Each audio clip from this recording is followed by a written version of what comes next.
everybody, and welcome to Central Europe's preeminent talk show. That's right, it's called There's a Will, and I'm Will. I would say that, wouldn't I? You would. I mean, I'd say both things. I'd say it's the best preeminent show. It is. It is. But in English. Right. And I would also say my name is Will, because it is. It is. Now, if I said my name was Saskatchewan, would you believe me? No.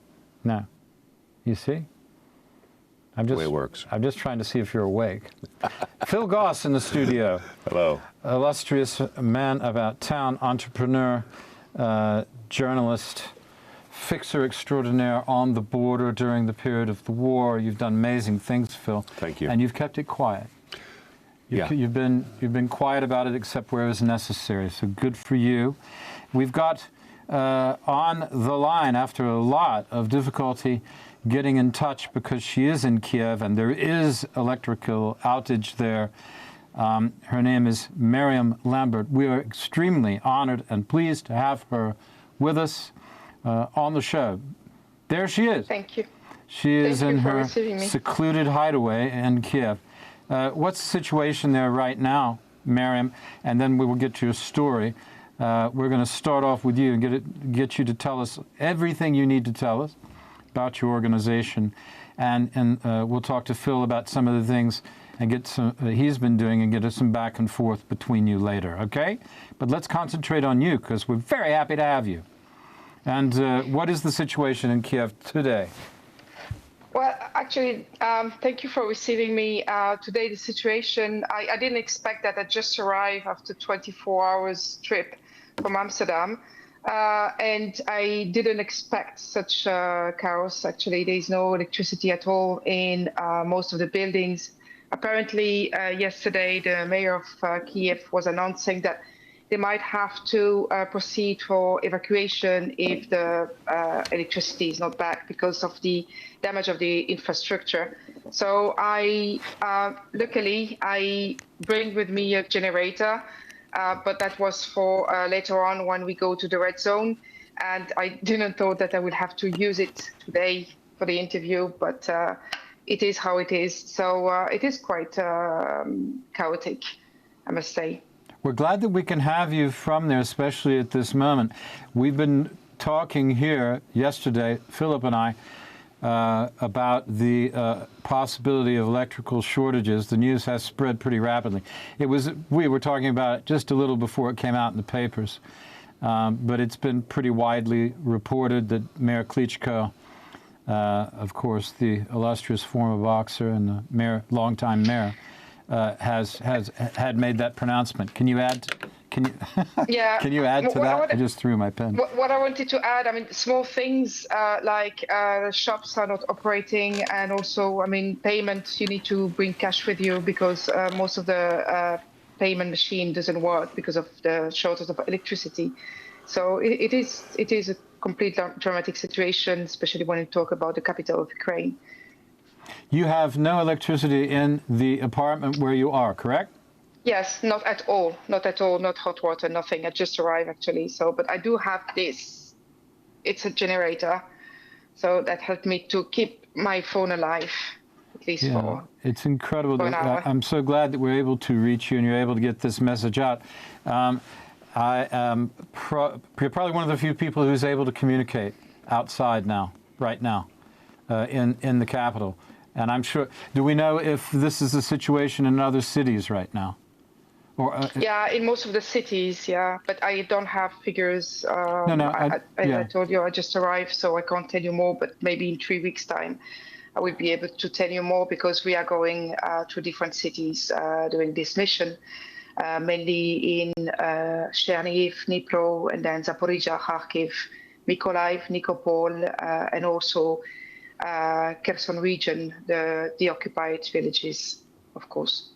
Mariam Lambert, would you tell us how you got involved in this, a little bit about your background, and just for human interest, because you've done amazing things. You've had 2 major awards from the Ukrainian government. You have done some incredibly brave things. And but tell us how you arrived at this point and what your background is. Yes, so I'm from Belgium, but I live in the Netherlands. We created, with my husband, we are both civil servants, we work for the European Patent Organization, but when we received our permanent job, we decided to give back the privilege that we have. So in 2011, we created an NGO called Orphans Foundation, and we were operating. Do you hear me? Sorry. Yes, ma'am, we're listening. Yeah, so we were operating mainly in Nepal, Kenya, in Morocco, Romania, Belgium.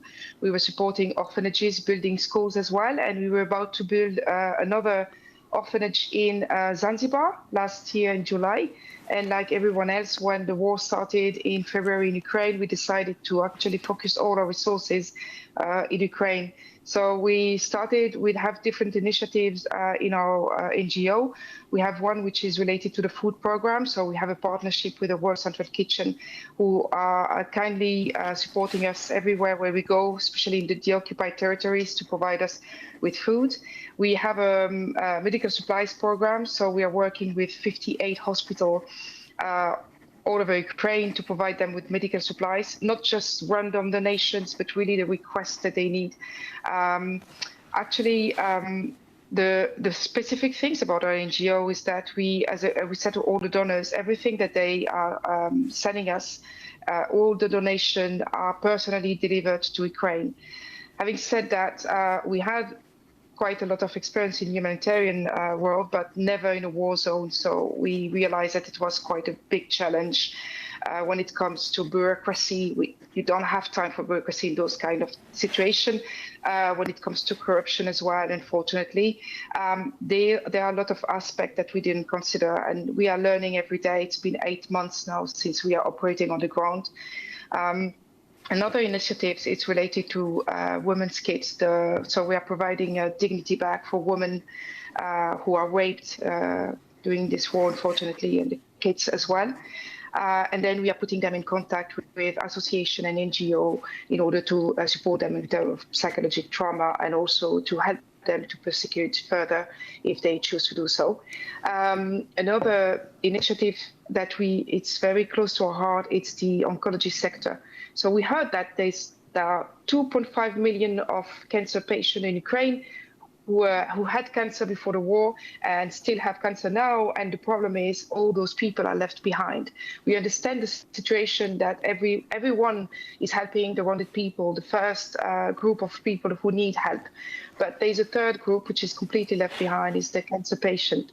So we made an assessment with 27 oncologists all over Ukraine. We worked closely with a member of the parliament, mainly on the chairman of the health committee on the oncology sector.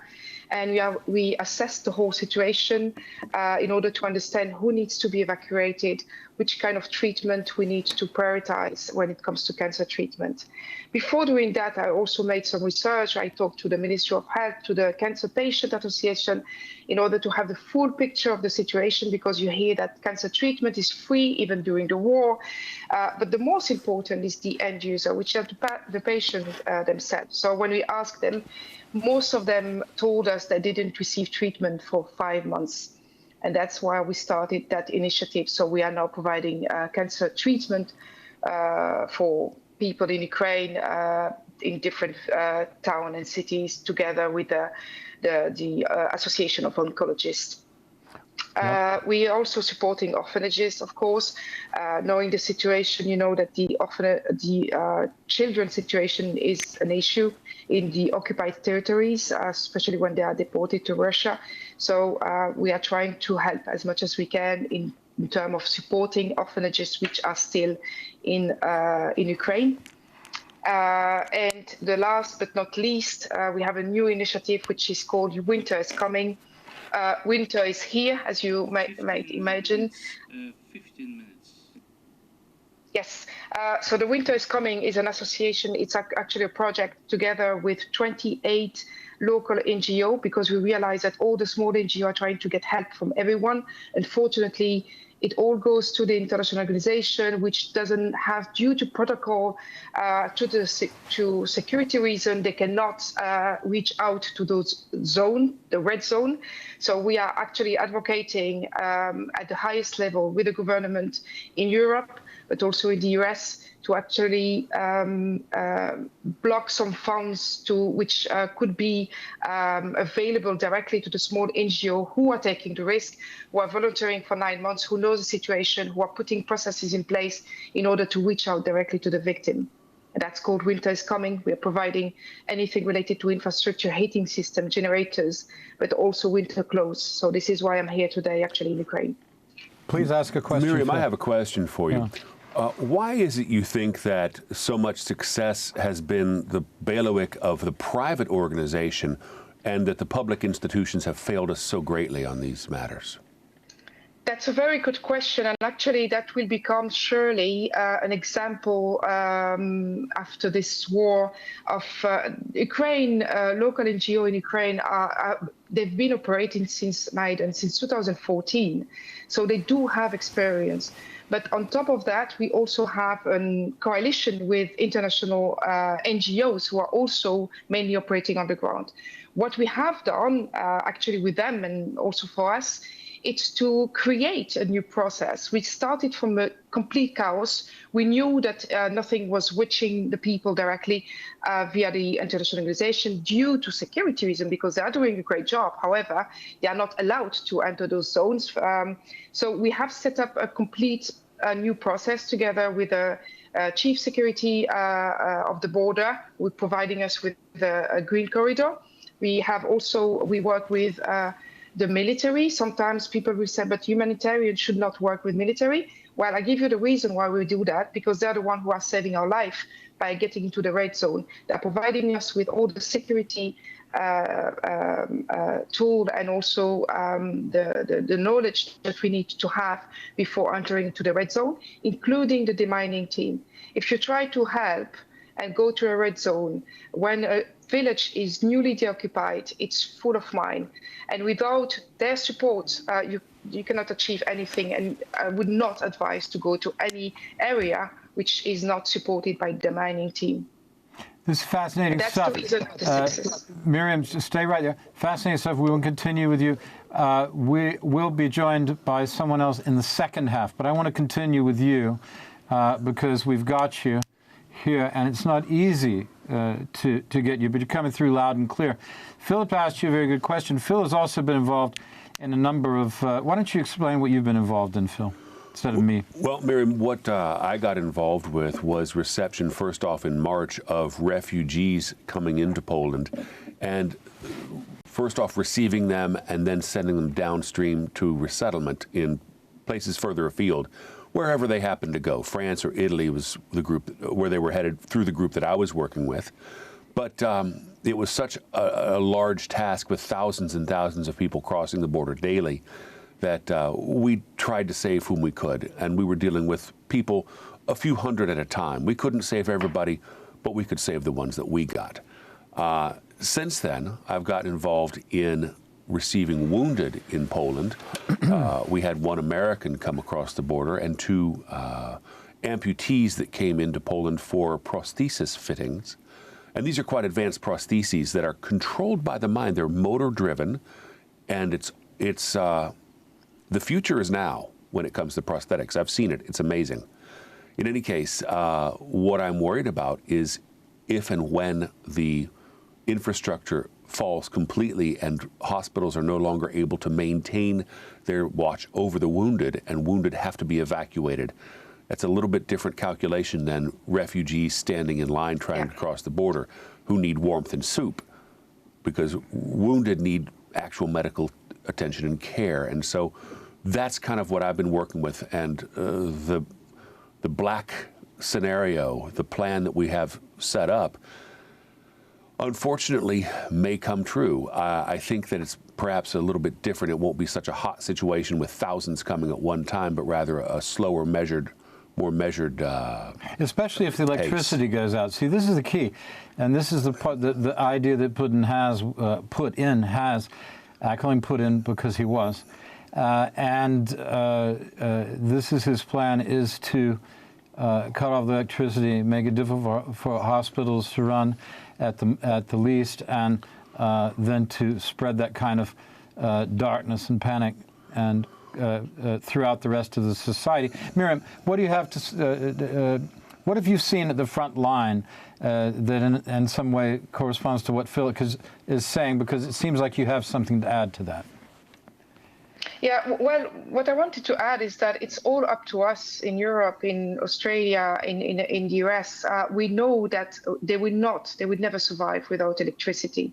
So it's up to us to make sure that we do provide them with anything they need in terms of generators to continue. I mean, what the saddest news that I had yesterday when we were talking about maybe evacuating Kiev, the city which were resist with the Russian occupation at the beginning of the war, and now they have no other choice than to evacuate their people.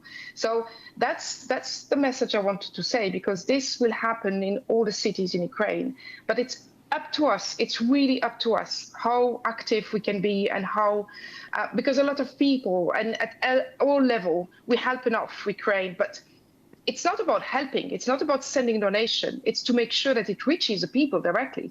And that's the main problem today.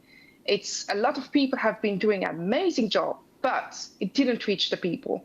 So I just wish that everybody could listen to that, to really trust the local NGOs, trust the Ukrainian, to make sure that it does reach to those people who those hospitals, as you mentioned earlier, they cannot even treat anyone if they don't have generators.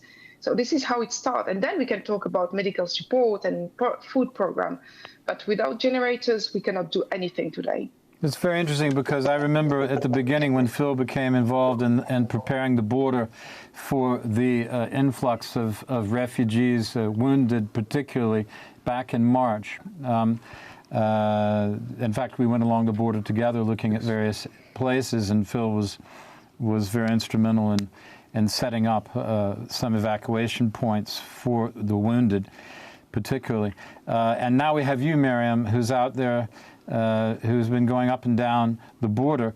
I think there are two things I'd like for you to talk to address at the moment, and one of those is the actual name and coordinates of your organization, because I'm going to now promote that in all programs that we do from now on, and also you're most welcome. Least I can do.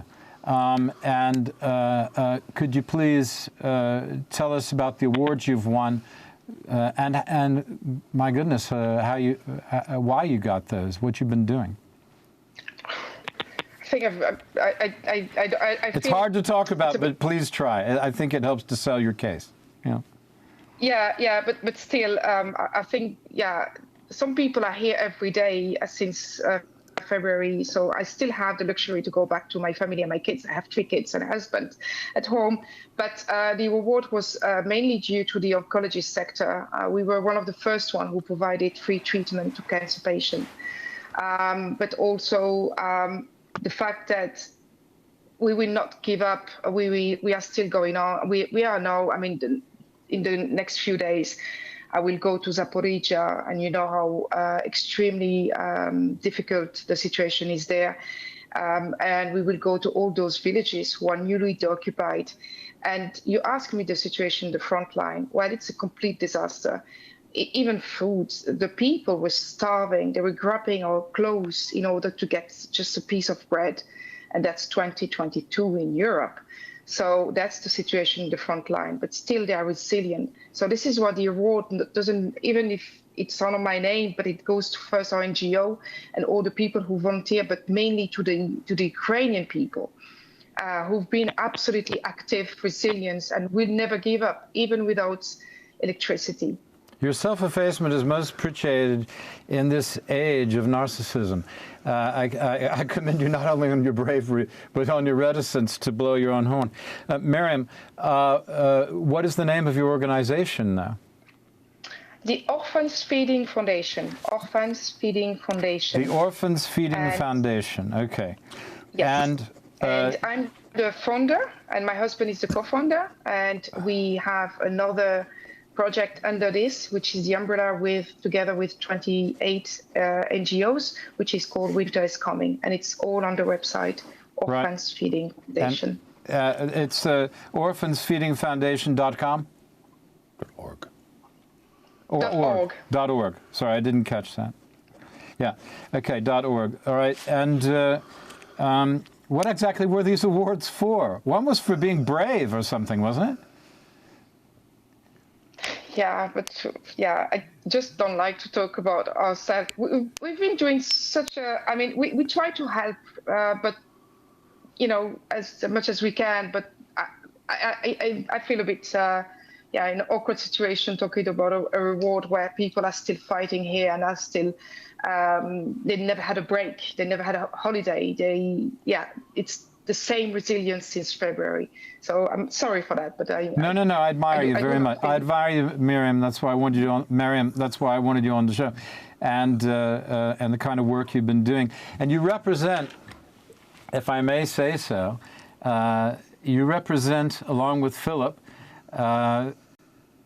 just an army of people, private citizens, some of them with prior work in these areas, and others who've just volunteered the time, opened their homes, opened their pocketbooks, and given the most important resource of all, your time and your life, your blood. And this has been the most amazing thing. I think there would be fewer isolationists in Europe and in the United States and other places if they were aware of the kind of courage and bravery people like yourselves and dedication people like you and Phil have been showing, and not blowing your own horn about it, which is the thing I most Let me ask you a few questions, if I may. I was a consular officer for the U.S. State Department 20 years ago, and in that time I was doing adoptions cases from Ukraine to the U.S. Through Warsaw here.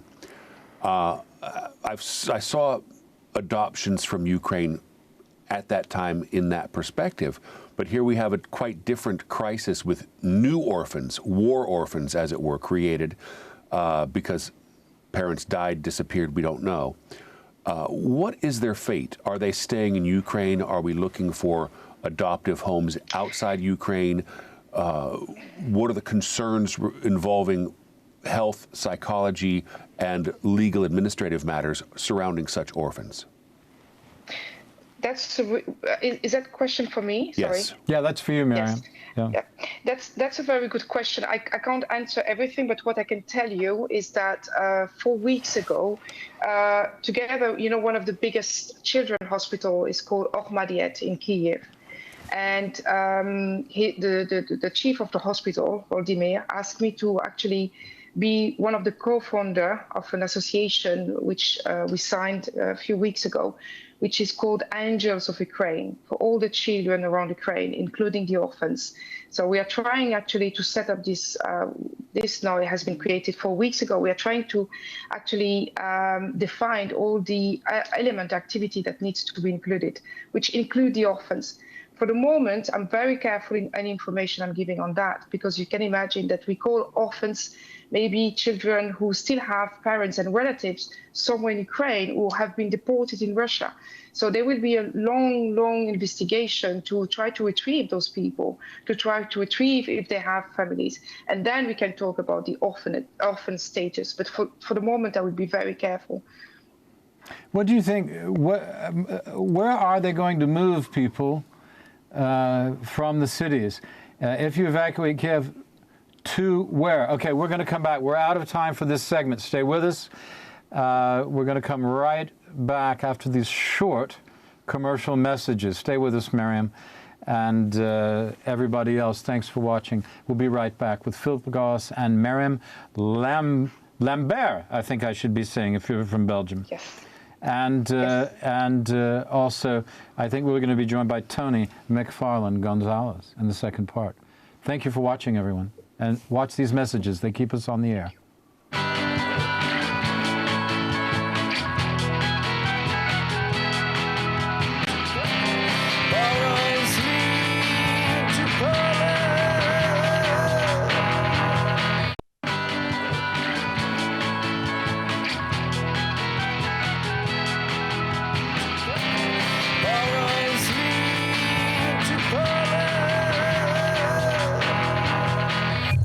Okay, a dare has been instituted from the line producer and according to him, the guests on Skype. So I'll do a little Elvis, then we'll go back. Just in honor of my pompadour. Love me tender, love me true. What's the next part? Tell me you're mine. I just remember the version from the 80s college time song. You remember What was it? Suspicious Minds. Alpha betas are okay if you like sweat socks. Yeah. A burn, That was Revenge of the Nerds, I believe. Yeah, Revenge of the Nerds. A perfect movie for us. Yes. We must watch it again, especially with his haircut. Okay. All right. Welcome back. Mariam Lambert, are you there? Yes, there she is. In beautiful downtown Kiev, which is in darkness at the moment, apparently. Or not in darkness, but out of electricity. Be out in darkness soon. What does it get dark? 4 o'clock there? 4 o'clock in the afternoon? No, 3 o'clock in the afternoon. I have no idea of the time. It's 3 o'clock, yes. Is it already getting dark? No. It's dark inside. It's dark. It'll be dark inside. Go outside after this immediately, and get your vitamin whatever it is, D or E or D. Is it D? Okay. I have no idea about vitamins. I refer to Dr. Phil for all of my psychological or medicinal needs. And we're welcomed, of course, by our mainstay, ex-Special Forces medic and now consultant to the Polish and U.S. Ukrainian governments about all things to do with aid, particularly dealing with wounded soldiers and wounded civilians. And that is Tony, I call him, McFarlane Gonzalez. Welcome, Tony. Thanks, guys. Mariam, Tony's an interesting guy. You know that Philip is because you just met, and we know that you are. Tony was one of the people responsible for bringing out some of our allies from Afghanistan. He was one of those people working on that program. So he has good pedigree, top notch, not to mention the sort of things he's been involved in that he can't talk about, and we're not going to ask him about, related to his service. But it's welcome, Tony. And sorry that we've had a lot of technical difficulties today with Mariam. Electricity's out in Kiev. And with Tony, the apparently Russian bots attacking you, surrounding you in your office there. Have you managed to... I recommend Raid for those Russian bots. Just get you a can of insecticide. I have to find an insecticide for Russian bots. Run out to Rossmann and get you some. Oh, dude, we'll do after this. Get you some.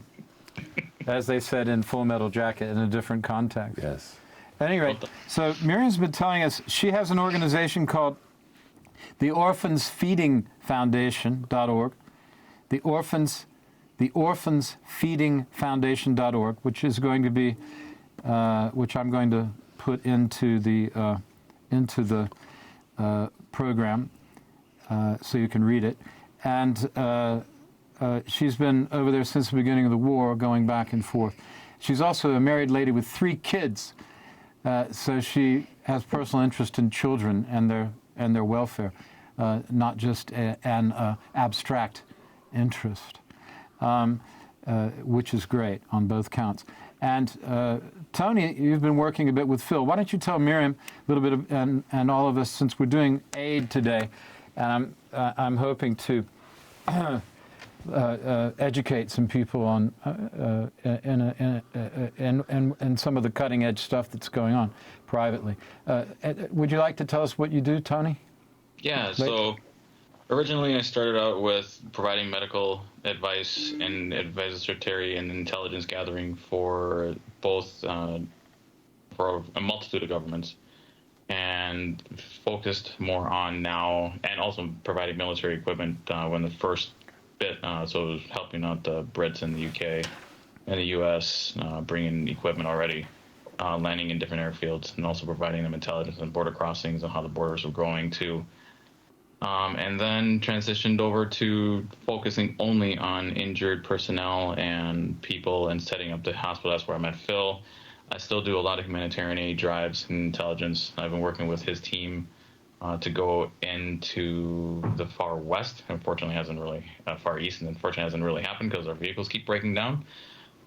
Because we run them ragged. We need to run them ragged because lives depend on us. And yeah, so that's what we do. And then I've been working with Alliance for Innovations, of which Phil talked about the prosthetics. Yes, neurologically controlled prosthetics, which it's not only just hands or full arms, but full legs too. It's absolutely awesome, and they are 3D printed, and they are looking to continue this for free as a service that's by a German company called Autobach, and they are continuing to do this. And the volunteers are amazing. They're stationed out of Cracovia, and they have an office in Warsaw, and it's amazing.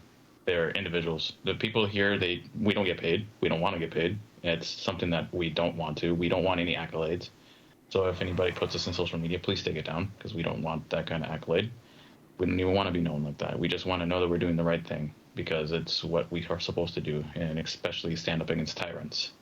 Yes, I'm finding that Phil's got a question for Mariam, but I just wanted to cap that, if I may.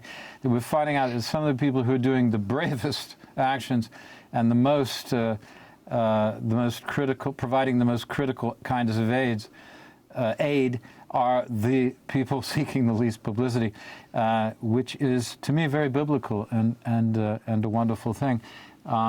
If I may say so, very old school and appreciated by me and many others, I'm sure.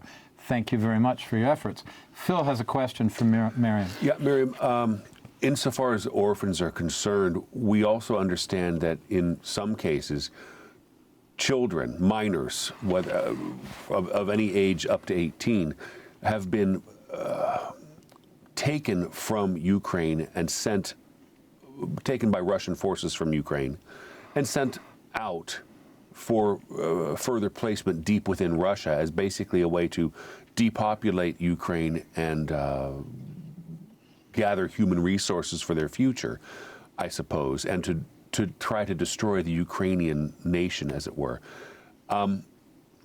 What is your read from where you sit on the status of children that have been kidnapped by Russia?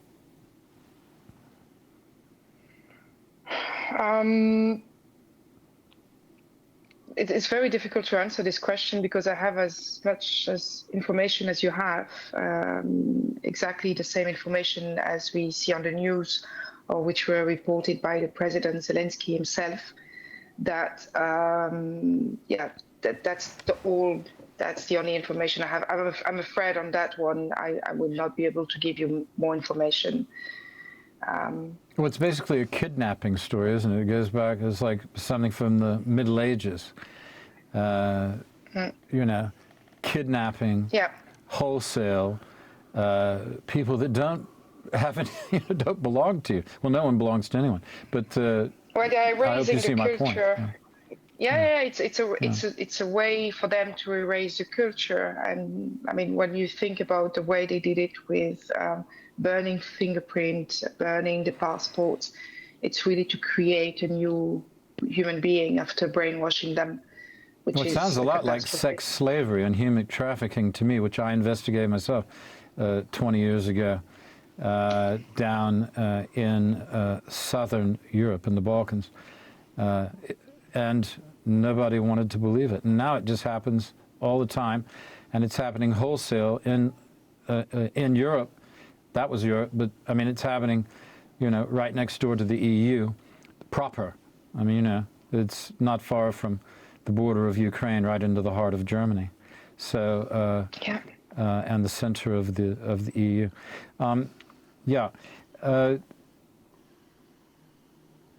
You also have another organization which is called Winter is Coming. Now, this to me is a wonderful name, and because in the abstract sense it's true, but it's also true in a very practical way, because when you turn off the power, you subjugate people in the most horrible way. I mean, even prisons don't do that. This shows you the measure of the psychopathy of the Russian leadership. This should be advertised. I mean, this should be on everyone's lips. And along with the threats that they make continually about they're going to do this and do that, destroy the world. The only way to deal with this is to have a united front. I was talking to a gentleman from the American Policy Institute on another program. And this was with regard to how the American elections would affect Central Europe and war policy in Ukraine of the United States war policy in Ukraine. He seemed to think that in Washington there is no doubt, and surveys show that also that there is little doubt among the American populace as a whole that they should the United States should continue to support both militarily and with humanitarian aid the war effort and Central Europe as the front line. Now, what he said was, our question in Washington seems to be, what are the Europeans doing? We're not asking them for arms, but what are they doing in terms of money? Now, Tony made a good point about the Germans supplying a lot of, giving them a lot of help with their prosthetics, these robotic prosthetics, highly sophisticated things. That's the sort of thing that Europe can certainly do. But what about cash to the government? Miriam, what about cash to the government? What kind of cash do they need? Because you're talking to officials there all the time. And how do you make it accountable? Because corruption is a problem. It's always been a problem in Ukraine. Yes. I myself have been to Ukraine about 36 times since 2005 and well aware of it. Yeah. Yeah, well, if I may clarify, I mean, at least for my statement, corruption is not common in Ukraine. Corruption is common in a war situation, and corruption brings war. That's my point of view, because, yeah, corruption is quite everywhere in countries. True, but when you have this money coming in, that's the problem. And yes, you're right, the war management. Yeah, yes, good point. Yeah, please continue. Mm-hmm. So what we tried to advocate, we didn't manage yet. So we were talking to members of the EU, to the Dutch Parliament. So we are trying to set up a foundation called Winter is Coming. The reason why we choose this name, and actually this is quite powerful, is that unfortunately the situation today is that winter will kill more people, Ukrainian people, than the war itself. So that's a dramatic situation. And here, even if it's caused by the Russian, we still can do something about it. This is why we choose the name. What can we do specifically? What can we do specifically? Give us 3 points, or 1 or 2. 3 points. Yeah, give us the main... Generators. 3 points, generators, infrastructure, mobile home, because most of the people you see in the newly deoccupied territories who cannot be evacuated, they are still living there with a complete destroyed building. They don't have gas, no electricity, no water, and that's what we try to build up some temporary housing, the infrastructure. So we talk about generators, winter items, which were supposed to come also to the army, to the civilian. They are still waiting. This is what we are doing. We're trying to provide. What are winter items? What are winter items? Wooden stove, for example. Wooden stove to keep yourself warm. You know, a wooden stove? Sorry, my English is a bit... No, go ahead. You're fine. You're fine. Do not be shy. Okay. Do not be shy. No, it's okay. It's okay. Yeah. So also, water purification. So all this little, we have a list. We have a master list that we gather with every single NGO working on the ground. They know exactly what are the requirements. On water purification, I have somebody I can put in direct touch with you who has his own patented machines. He called me this morning. He is on his way to Krakow now and will be coming to Warsaw this evening, I believe. Yeah, we might be meeting. I didn't know he was coming, but I see that I had a phone call from his friend right while I just saw my phone flash. This is a guy who's got water purification systems, and he's been taking them there. So I'm going to give him your coordinates, okay? But one word, generators, not only for civilian, but for hospitals, for the people at the front line. Mariam, let me ask you, generators can be fueled from a variety of sources, gasoline, diesel, propane. what types of fuel sources for generators are best and what are worst? It's more expensive, but like the one that I have here, but it's a solar generators, because you can imagine that the fuel and the benzene is also an issue in Ukraine. It's difficult to find, it's expensive. So sorry, you said solar, right? Solar? Solar, yeah. Yes, okay. Solar system.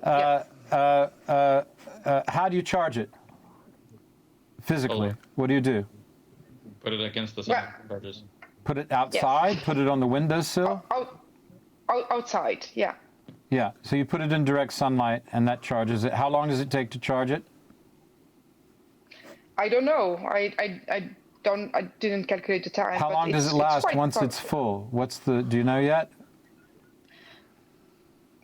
Once it's a full charge, do we know how long it lasts? Just curious. I don't. Richard, I don't know, because I will tell you more when we will get to those villages and we start charging things. Okay. But for the moment, the only experience I have is the one that I have here. I've been talking to you for an hour, and it's only 4% that I've been using. So That's I can amazing. go on for at least 3 months. What's the cost? Do we know the cost? Ballpark? This one is a very small one. It's only 200 watt, and it's 200 euros. But what we need minimum. Gosh, I think I'm going to buy one. Yeah, but that's for one person. But if you really want to help, don't give them that. They can't do anything about it. They need at minimum 5,000. Okay, can we help with money this for sounds this? more like, maybe, Yeah. this sounds more like a power bank that's rechargeable through solar means rather than a real generator. And the answer to your question, Will, is that oftentimes their capacity is based on environmental factors such as the ambient temperature. Right. Because the colder it is, the less, or the hotter it is. If it's too hot outside or if it's too cold outside, then it will not have optimum performance. Okay, you said 500 of these, so that's 500. That's about how much? That's 50,000. Well, that's if you buy retail, but at that number you buy wholesale. You buy wholesale, so that's not an. The real question is how much they weigh and how much space they take up, because at the end of the day, you have to deal with space and weight more than you have to deal with price. Well, you're going to be moving them by truck across the border from Poland, right?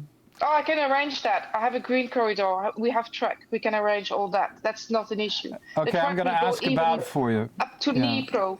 We're gonna look about and see what we can find, because these, and that's one of the reasons I wanted you to talk to us, Mariam, because you're sitting there in the dark, and you're using a generator, and there's nothing like the active scene, the active problem, to demonstrate to people the reality, instead of just talking about it. So we're talking to you. You've got a generator going. There's no electricity in Kiev right now, at least not in your area. Yes. And Indeed. and that needs to be stressed. Yeah, and I think actually one place that we can look for instant solutions is the world of sailing.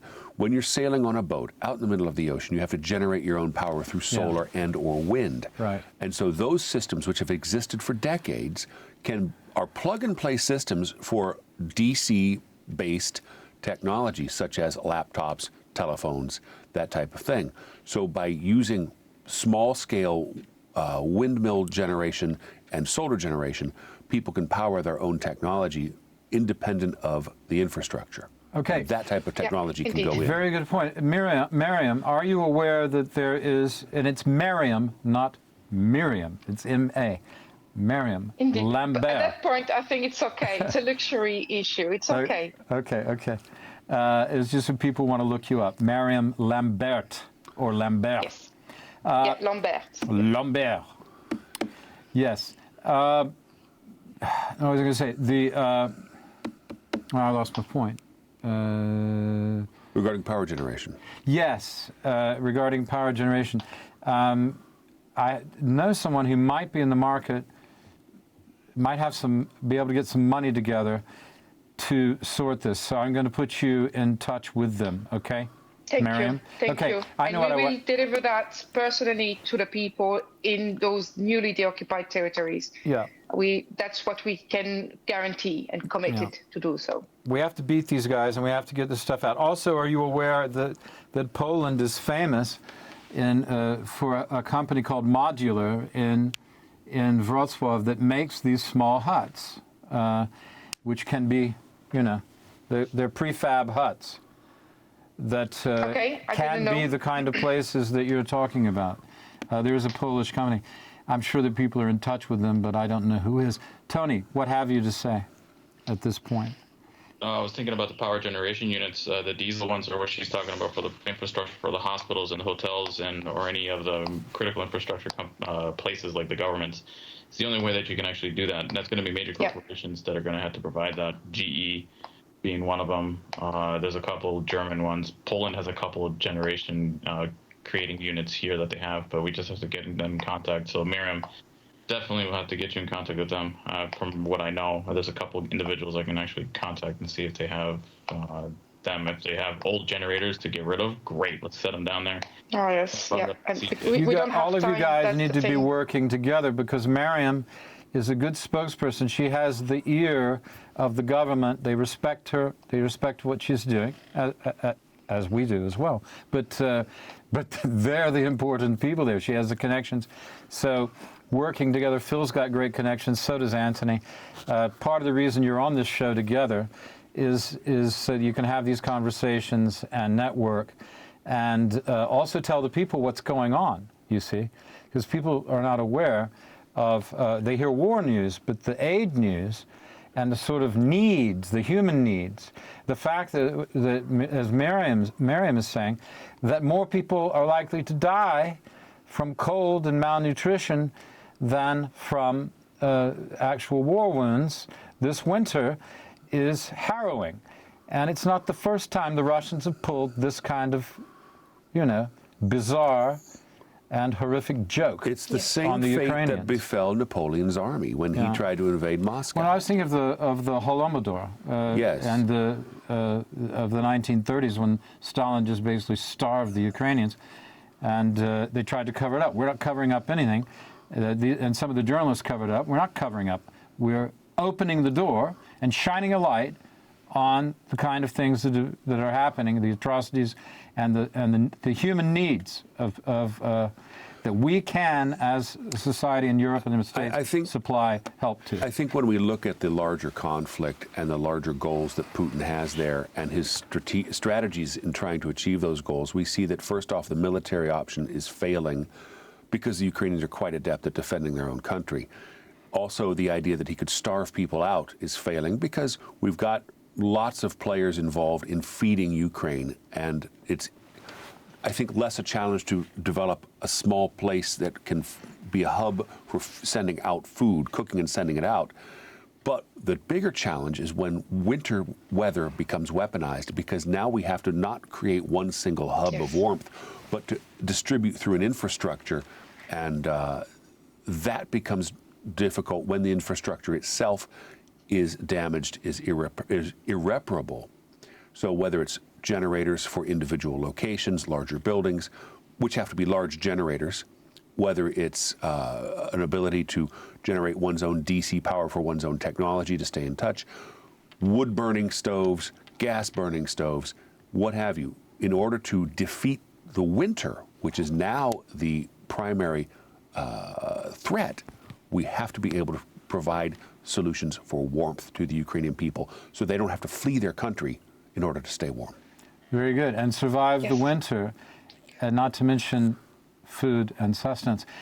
Thank you, everybody. That went very quickly, but that is 50 minutes, and we're now into overtime. And unlike Bill Maher, we don't have an overtime section, but we should maybe start one.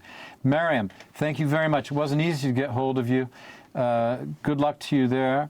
And you and I are in touch. I'm going to talk to a couple of people and mention some of the things we were talking about, people who follow the show. Thank you, Anthony. Sorry that you only joined us late. Again, technical problems.